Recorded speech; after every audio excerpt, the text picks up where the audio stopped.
And if McLaren is looking, nothing ever happened to this engine, and it's totally fine. And I'm sure that they'll warranty anything that I take it to the dealer for.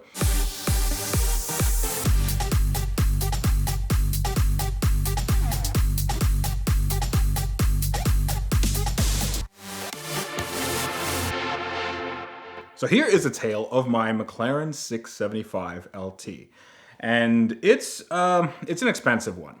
So I bought this 2016 McLaren 675 LT, 500 in the world, well, 500 coupes and 500 spiders, and it needed a little bit of work. I bought it for $80,000, and I figured I could probably get some of the work done for not too much more than that, and then have essentially a $300,000 car for half or less than half of the price. But that's not really what happened, because as you can probably imagine, a McLaren that has been crashed in almost every way, almost every panel was destroyed on this car. It took a lot of rehabilitation, and it took a lot of money to get it all kind of back ship shape. So I originally got this car, and the reason why it was so cheap is because it had a big accident. It went across a few lanes and smashed into a tree in the back, but it also rode up on something on the front, and that also got off kilter, and it broke the frame in the front, the frame in the back. It had some carbon tub damage that was superficial-ish, and it also had damage to the engine, and then we also had to do some wiring work and some fiberglass work, and then I also wanted to do some modification to the car because, of course, you don't want a stock car. So the more than a year-long process of putting this car back together was really expensive. It's actually way more than I thought I would ever spend on any car ever.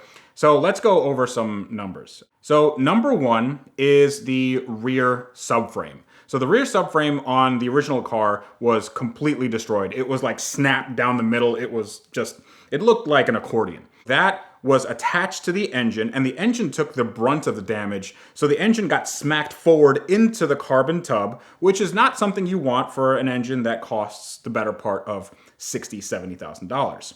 So the engine got hit because the subframe got hit. Both of those things needed repair. The subframe was too beyond repair to do anything with, so I had to get another one from a 650S, which was close enough to a 675 LT. And the engine we actually had to repair by rebuilding the turbos. One of the turbos got smacked and completely destroyed. And then the engine itself had a chunk missing out of it because the engine mount, it's like a weird dog bone situation on the front of the engine. One of those just snapped clean off. So we welded it, and then we drilled and tapped it and filed it, and it looks like brand new. And if McLaren is looking, nothing ever happened to this engine, and it's totally fine. And I'm sure that they'll warranty anything that I take it to the dealer for. But after the subframe and engine were completed, I had to do something about the carbon tub, because the carbon tub is the backbone, like it's the structure of the car.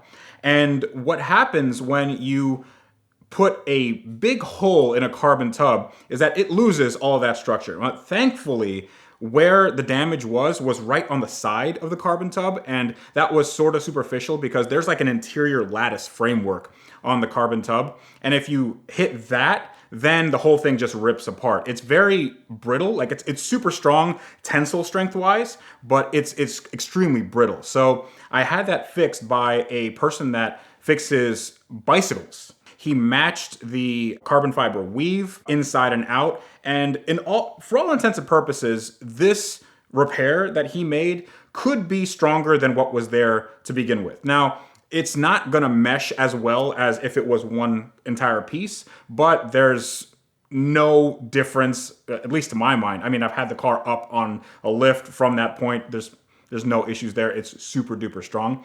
So I had that repaired. Then I thought that I would get away with just replacing some parts on the front end, but turns out I needed a new front subframe because my existing front subframe was like, it was like a 1/4 inch too high on one side.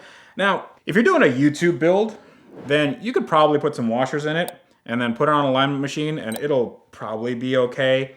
but I know that that's there, and I don't want a car that can potentially do 200 miles an hour to have some kind of hacked, botched job. So I got a brand new subframe from McLaren, and it turns out the 675 LT is its own thing. It doesn't share any parts with the 650S in terms of the subframe, has different pickup points for the suspension, so that was pretty expensive. We'll get into all the numbers a little bit later. Also, all the body panels that were crunched in the car had to get replaced, and the 675 LT is, again, has no parts compatibility with any other car, so I had to get the front bumper. It's not even a bumper. I mean, you can't bump anything with this. It's a front diffuser splitter thing that is all carbon fiber. So then I had to get a new door, and those are actually from a 650S, so that's not really too expensive. But the rear bumper, which is 675 only, and the LT wing, which is obviously why the 675 LT is the LT. LT stands for long tail,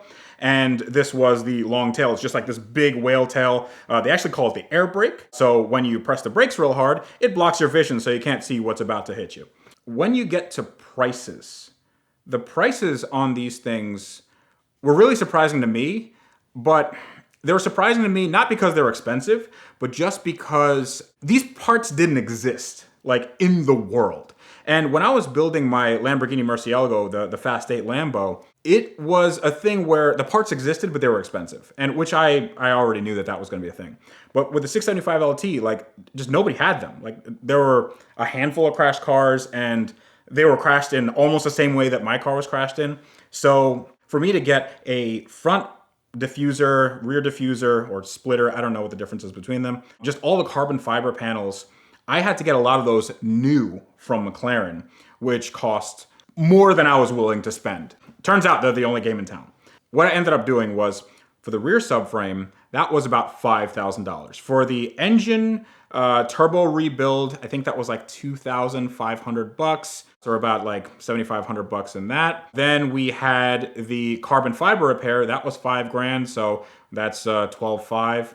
Then we had the front subframe, which was $4,500, so that's $4,500. Then I had random body panels, which was another, I want to say $30,000, just in bumpers and panels and whatever.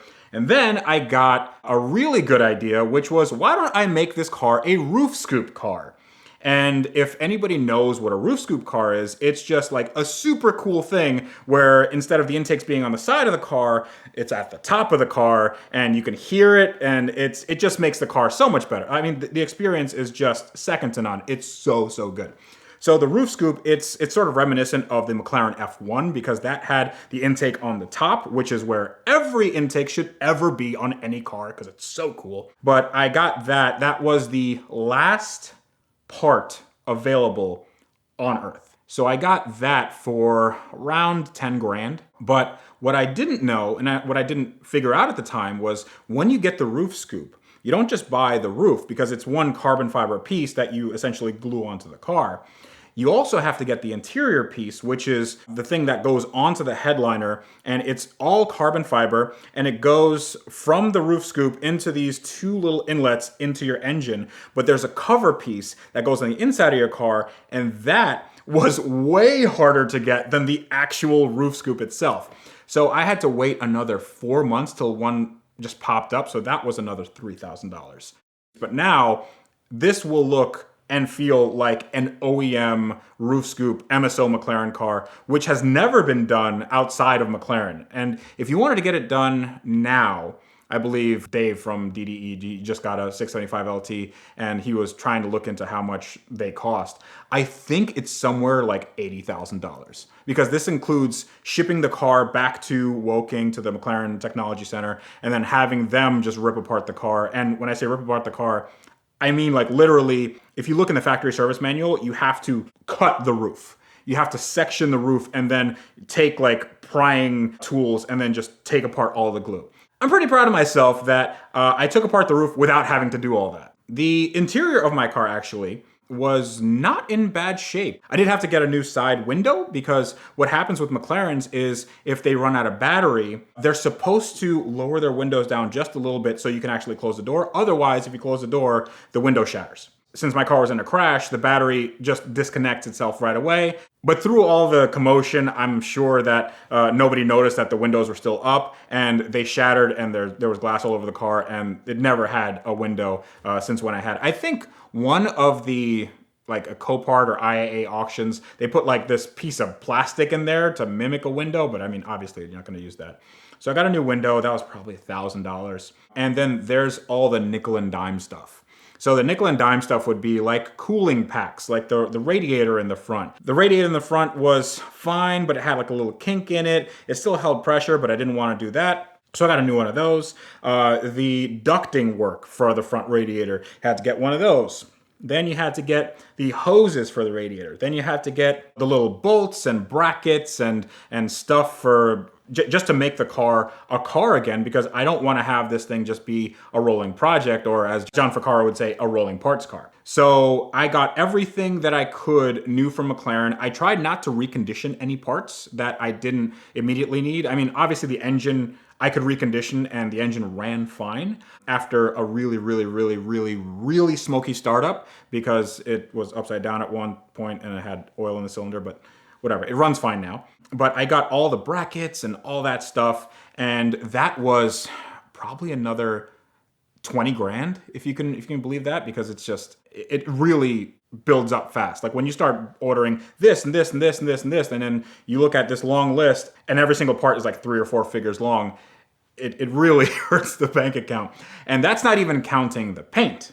Other than the body not being on it, I don't have any error lights. It doesn't have any check engine lights. The only warning lights that I really have on this car are the fact that the airbags are disconnected, like the door stuff is not happy, and the lights obviously are disconnected. So this car is pretty happy, runs, drives well. The body panels are at the body shop, and I have a specific shade of blue that I actually made for this project, and I call it Tempest Blue because Auto Tempest is the sponsor of the entire series, and obviously Car Trek, and they've been very good sponsors for all of our channels, including this one. So go check out Auto Tempest right now, just do it. But it's at the body shop, and I believe that bill, I haven't gotten it yet, it's probably gonna be 20 grand. We have the wheels, because every single wheel, I had the 5-spoke super lightweight McLaren 675 LT wheels. Those wheels were all bent. And it turns out you can't fix them and you can't sell them. So what I did is I turned them into furniture. So now they're holding up my soundbar in my garage. But I got some 10-spoke wheels, and then I had them powder coated. So the wheels themselves were in sort of garbage shape, but I got them for 4,500 bucks. And then tires, which is another 2 grand. So I got Michelin PS4Ss. And then I got the wheels powder coated, which was another 1,500 bucks. And then, I mean, I think I'm probably missing some small amount of things that added up to a big number, because I remember me placing an order with my parts guy in the UK, and this is no less than 60 or 70 grand over the course of, a year. So including the cost of the car and everything else, I'm into this car $190,000, which is more money than I've ever spent on anything ever. Well, I mean, short of my house. But this is not one of those situations where you can buy a really expensive car and then fix it cheaply, because I still have a long way to go at the time of making this. I'm sure that this will get done eventually. And if you're watching this in the future, then, I don't know, watch my channel and see if I've done it. And if I haven't, then write a comment saying, why haven't you done it yet? So $190,000, and I probably still have another 10 grand to go. So let's call it 200 grand. At the time of this recording, you can get a 675 LT. Mine wasn't super well optioned. It was called like a hero spec. It was Delta Red, so it didn't have some crazy McLaren color. And you can find them for around $225. And the fact that I'm putting a roof scoop on it will make it special. The roof scoop ones do go for $300 and above, but the fact that my car is also a branded title, it's not a certificate of destruction or anything, but it's just a regular salvage title that I have to then rebuild. So then there goes, 25 or 30% of the value. If I ever wanted to sell it, which I absolutely will not, because this is one of my favorite McLarens ever, and I built it literally from the ground up. So realistically, I spent $200,000 on a McLaren that I could have bought for $225, in good shape. But would I do it again? Yeah.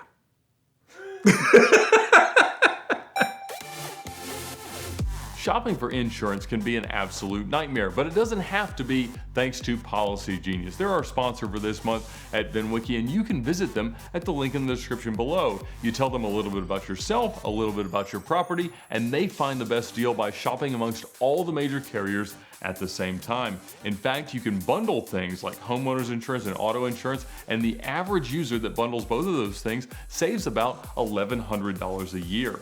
So be sure to check them out and thank them for their support of VINwiki.